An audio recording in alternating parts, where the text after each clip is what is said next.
இந்த நாட்டில் இருக்கக்கூடிய இராணுவத்திற்கு ஒரு கான்ட்ராக்ட் வேலையை கொண்டு வருவதை ஒரு மிகப்பெரிய பிரச்சாரமாக எடுத்து காட்டியிருக்கிறது பிஜேபி மோடி அரசாங்கம்.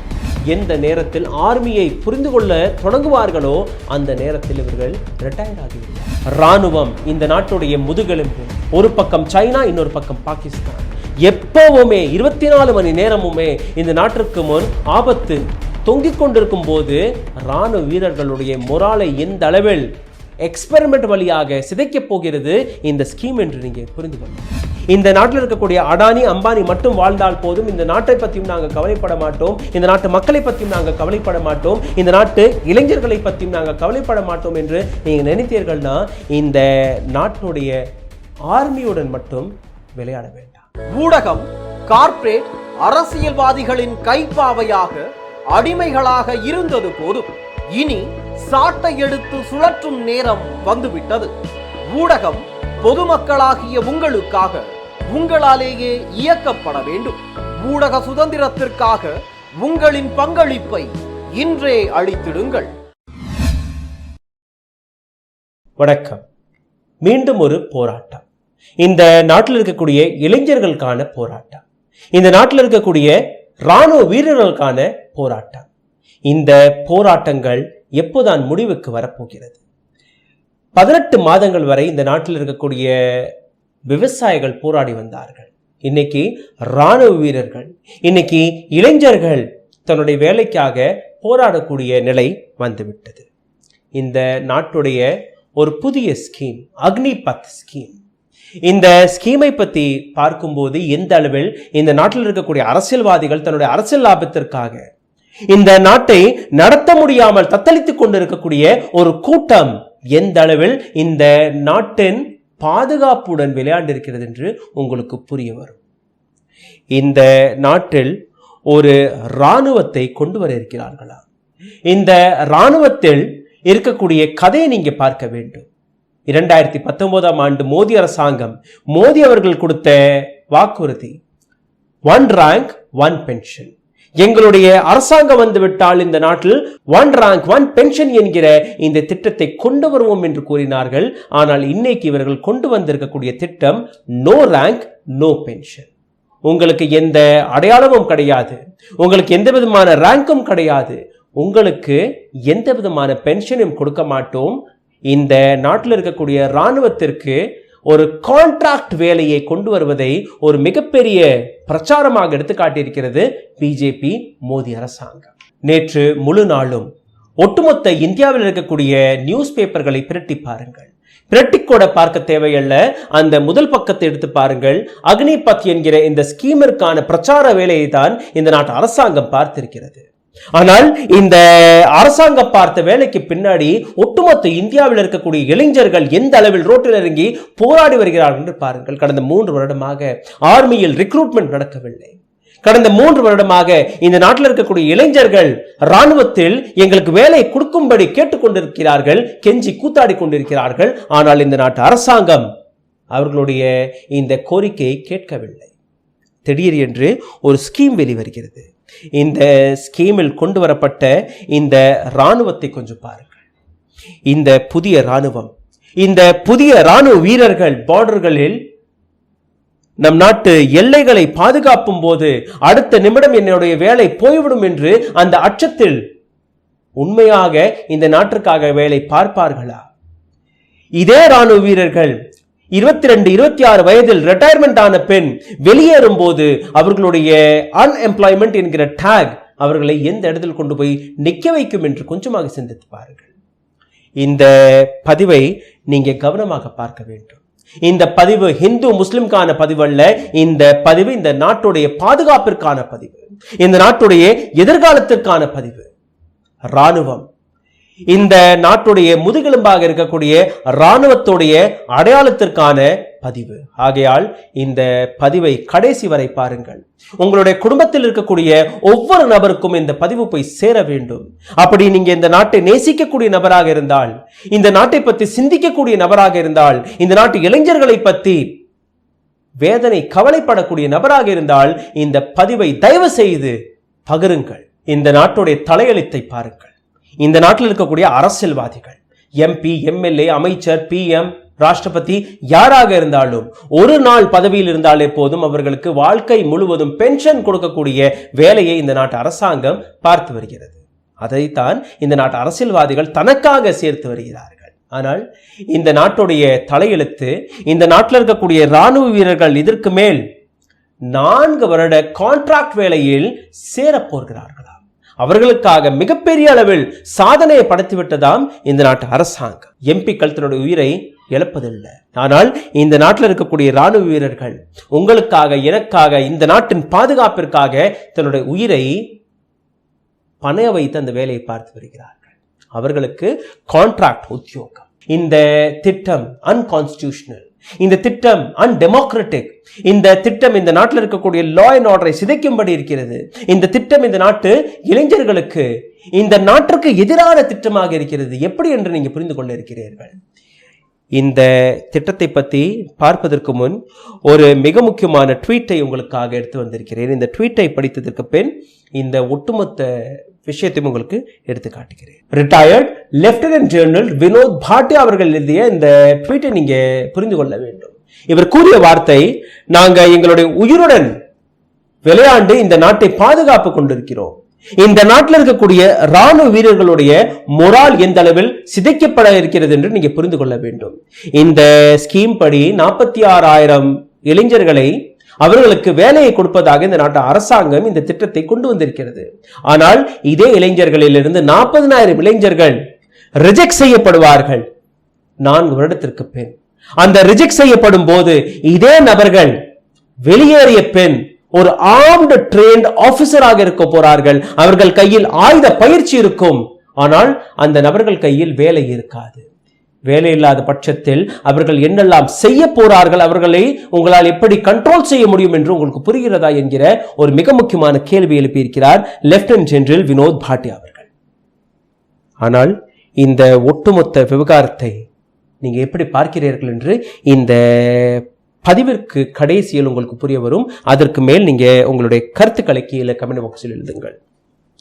இந்த ப்ராஜெக்டை, இந்த ஸ்கீமை கொண்டு வருவதற்கு முன் இதற்கான பெயர் டூர் ஆஃப் டியூட்டி என்று வைத்திருந்தார்கள். இப்போ இதை அக்னிபத்தாக மாற்றிவிட்டார்கள். இதில் எந்த விதமான ரேங்கும் கிடையாது, எந்த விதமான போஸ்டும் கிடையாது, எந்த விதமான பென்ஷன் ஸ்கீமும் கிடையாது.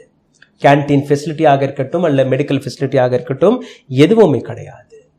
முதல் வருடத்தில் இந்த ஸ்கீமில் சேரக்கூடிய இளைஞர்களுடைய வயது 17 22 வயது வரை. இதற்குள் இருக்கக்கூடிய மாணவர்கள், இதற்குள் இருக்கக்கூடிய இளைஞர்கள் இந்த ஸ்கீம் வழியாக ஆர்மியில் சேர்ந்து கொள்ளலாம். ஆர்மி, நேவி, ஏர்ஃபோர்ஸ் 3லுமே. முதல் வருடம் 30,000 ரூபாய் சம்பளம் என்று கூறியிருக்கிறார்கள். ஆனால் இவர்கள் கையில் கிடைக்கக்கூடிய சம்பளம் வெறும் 21,000 ரூபாய். இவர்களுடைய சம்பளத்திலிருந்து அரசாங்கம் 9,000 ரூபாயை பிடித்துக் கொள்ளுமாம். தான் சார்பாக இன்னொரு 9,000 போட்டு இவர்களுடைய அக்கவுண்டில் சேர்த்து வைப்பார்களாம். 2வது வருடத்தில் 33,000 சம்பளம் உயர்ந்துவிடும். இவர்கள் கையில் கிடைப்பது 23,100 ரூபாய். இவர்கள் சம்பளத்திலிருந்து 9,900 ரூபாயை பிடித்துக் கொள்வார்கள். அதே அளவில் பணம் அரசாங்கமும் அவர்களுடைய அக்கவுண்டில் சேர்த்து வரும். 3வது வருடம் 36,500 ரூபாய் உங்களுடைய சம்பளம் உயர்ந்துவிடும். ஆனால் கையில் கிடைப்பது 25,580 ரூபாய். உங்க சம்பளத்திலிருந்து 10,950 ரூபாயை பிடித்துக் கொள்வார்கள். அதே அளவு சம்பளத்தை அரசாங்கமும் உங்களுடைய அக்கவுண்டில் சேர்த்து வரும். கடைசி வருடம், அதாவது 4வது வருடத்தில் 40,000 ரூபாய் உங்களுடைய சம்பளம் உயர்ந்துவிடும். உங்கள் கையில் கிடைப்பது 28,000 ரூபாய். உங்களுடைய அக்கவுண்டிலிருந்து, உங்களுடைய சம்பளத்திலிருந்து 12,000 ரூபாய் பிடித்துக் கொள்வார்கள். அரசாங்கமும் இன்னொரு 12,000 ரூபாயை கொடுக்கும். அனைத்தையுமே சேர்த்து கடைசி, அதாவது 4 வருடம் உங்களுடைய பணி முடிந்த பின் உங்களை அக்னி வீரர் கேம்ப் ஃபண்ட் என்கிற பெயரில் 11,71,000 ரூபாயை கொடுத்து உங்களை வீட்டிற்கு அனுப்பிவிடுவார்கள். ஆனால் இது ஒரே முறை செட்டில்மெண்ட் செய்யப்படக்கூடிய பணம்.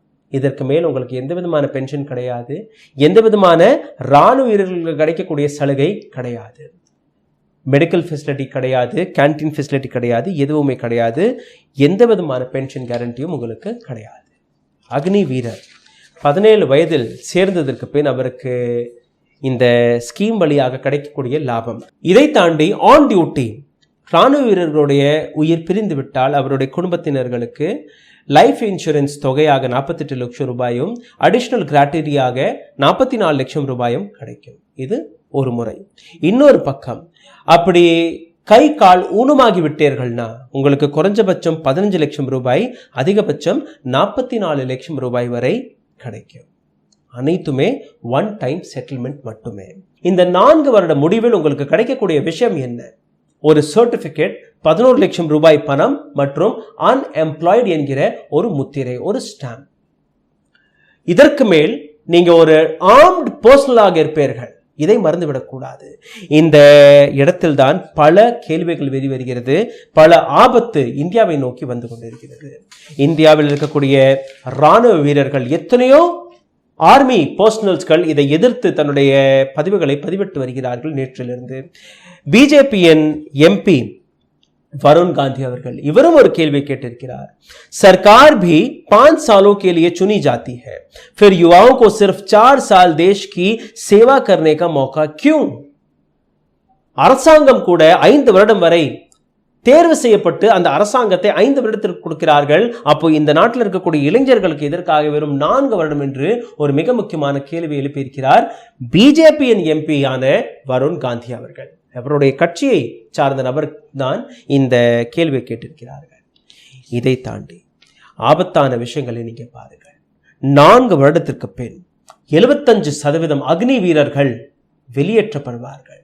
அந்த நபர்கள் கையில் வேலை வாய்ப்பு இல்லாத பட்சத்தில் அப்படி தப்பித்தவறி அவர்கள் ஹிந்துத்துவவாதிகளுடன் இணைந்து அல்ல இஸ்லாமியவாதிகளுடன் இணைந்து இந்த நாட்டிற்கு எதிராக சதி செய்தால், இந்த நாட்டிற்கு எதிராக ஒரு வேலையை பார்க்க தொடங்கினால் உங்களால் தடுத்து நிறுத்த முடியுமா என்கிற கேள்வியை பல இராணுவ வீரர்கள் கேட்டு வருகிறார்கள். இந்த கேள்விக்கு பின் இன்னொரு விஷயத்தை நீங்க பார்க்க வேண்டும். ஒரு இராணுவம் என்றால் ஒரு குடும்பம். அந்த குடும்பத்தில் பல வருடங்கள் நீங்க ஒவ்வொரு நபருடன் நீங்க டிராவல் செய்து வருவீர்கள். ஒரு ஒற்றுமை, இந்த நாட்டுக்காக நீங்க உயிரை கொடுக்க வேண்டும் என்கிற ஒரு வெறி வரும். இந்த நாட்டுக்காக நான் எதை வேணாலும் செய்து விடுவேன் என்கிற ஒரு அக்கறை வரும். ஆனால் வெறும் 4 வருடத்தில் 6 மாதம் ட்ரைனிங்கை கொடுத்த பெண், அந்த 3.5 வருடத்தில் உங்களுக்கான பர்சனல் வேலைகள் இருக்கும், லீவ் இருக்கும், பல விஷயங்கள் இருக்கும்.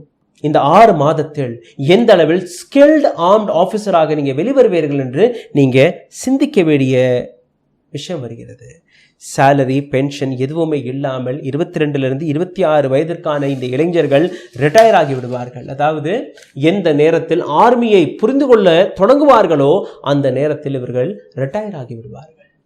இந்த விஷயத்தை former finance secretary doctor Arvind Mayaram அவர்கள் ஒரு சில கேள்விகளை வைத்து மிக சீரியஸான விஷயங்களை உங்களுக்கு முன் எடுத்து வைத்திருக்கிறார். இதை கேளுங்கள். மிக முக்கியமான கேள்விகள். இவர் எடுத்து வைத்த விஷயம் 1990ஆம் ஆண்டு பஞ்சாபில் தீவிரவாதம் வெடித்த மிக முக்கியமான காரணம், அங்க இருந்த இராணுவ வீரர்கள், எக்ஸ் இராணுவ வீரர்கள் அரசாங்கத்திற்கு எதிராக துப்பாக்கிகளை, ஆர்ம்ஸ்களை தூக்கியதுதான் காரணம். அந்த காலகட்டத்தில் 35 வயது இராணுவ வீரர்கள் ரிட்டையர் செய்யப்பட்டார்கள்.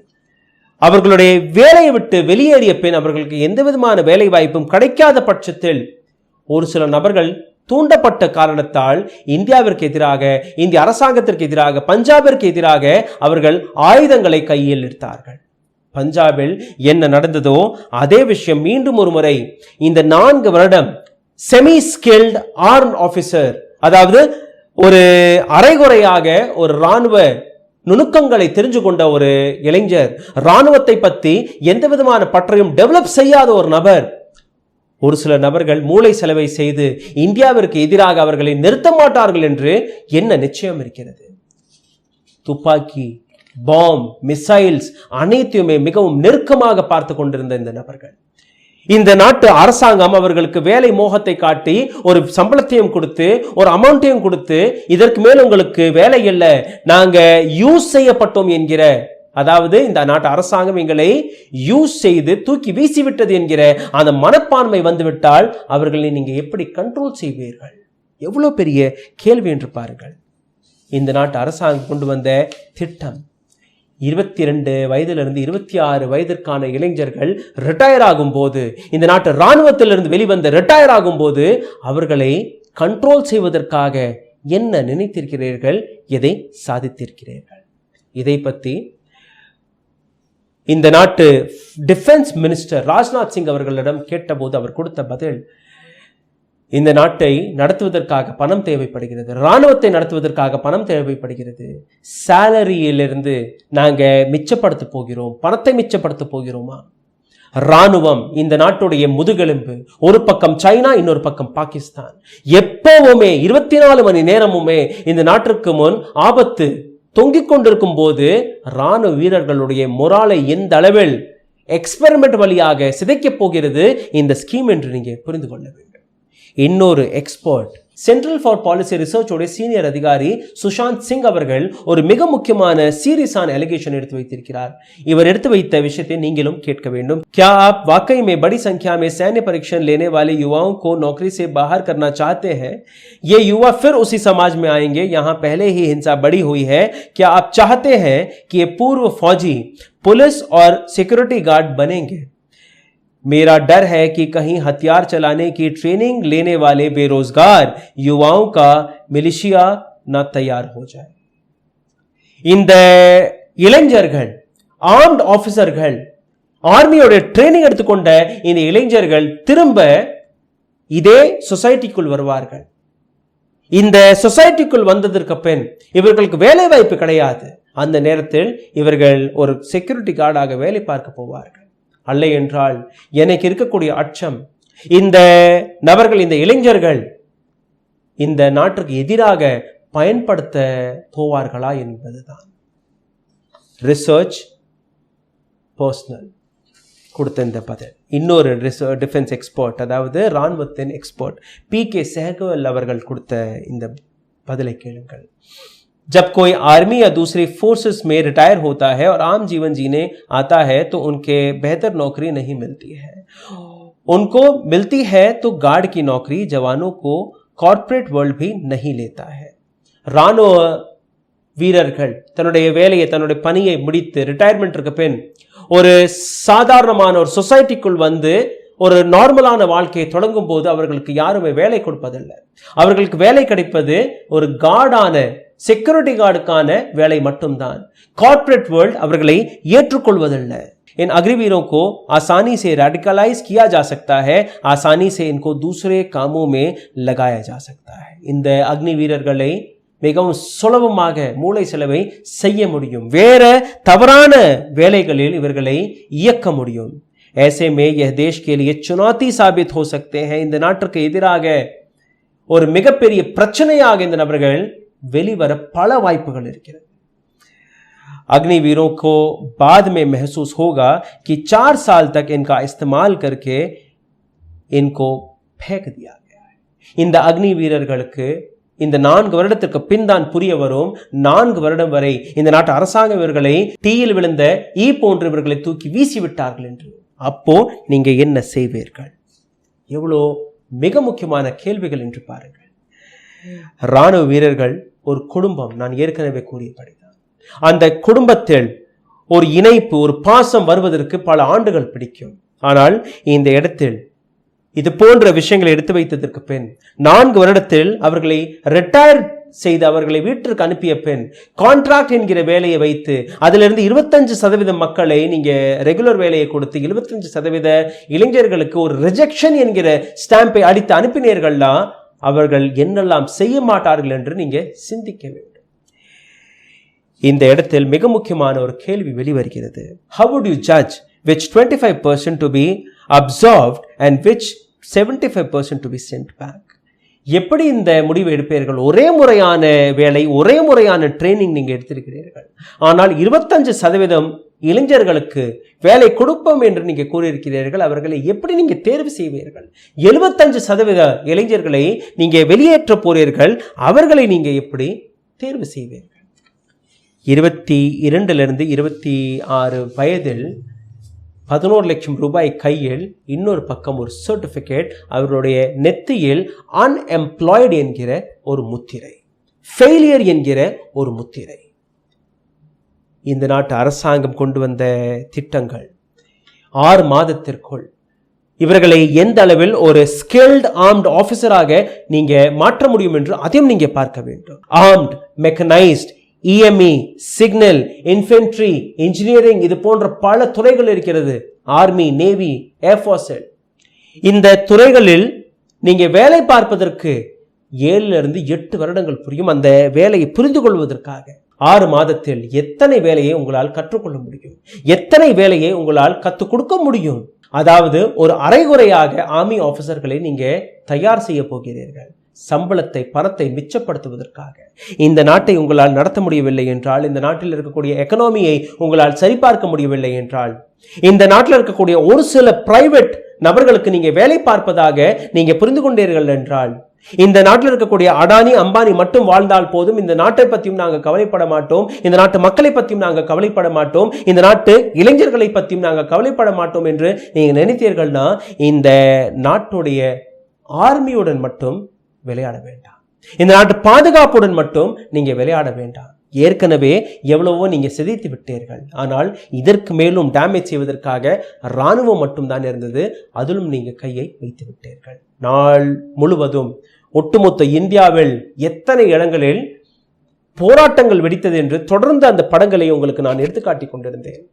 இதை வைத்து புரிந்து கொள்ளுங்கள் எந்த அளவில் இந்த நாடு ஆபத்தை நோக்கி நகர்ந்து கொண்டிருக்கிறது என்று. உங்களுடைய கருத்துக்களை கீழே கமெண்ட் பாக்ஸில் எழுதுவீர்கள். இந்த வீடியோ பதிவை இந்த நாட்டிற்காக, இந்த நாட்டு நன்மைக்காக பகிர்வீர்கள் என்று நம்புகிறேன். நன்றி, வணக்கம். ஊடகம் கார்ப்பரேட் அரசியல்வாதிகளின் கைப்பாவையாக, அடிமைகளாக இருந்தது போதும். இனி சாட்டை எடுத்து சுழற்றும் நேரம் வந்துவிட்டது. ஊடகம் பொதுமக்களாகிய உங்களுக்காக, உங்களாலேயே இயக்கப்பட வேண்டும். ஊடக சுதந்திரத்திற்காக உங்களின் பங்களிப்பை இன்றே அளித்திடுங்கள்.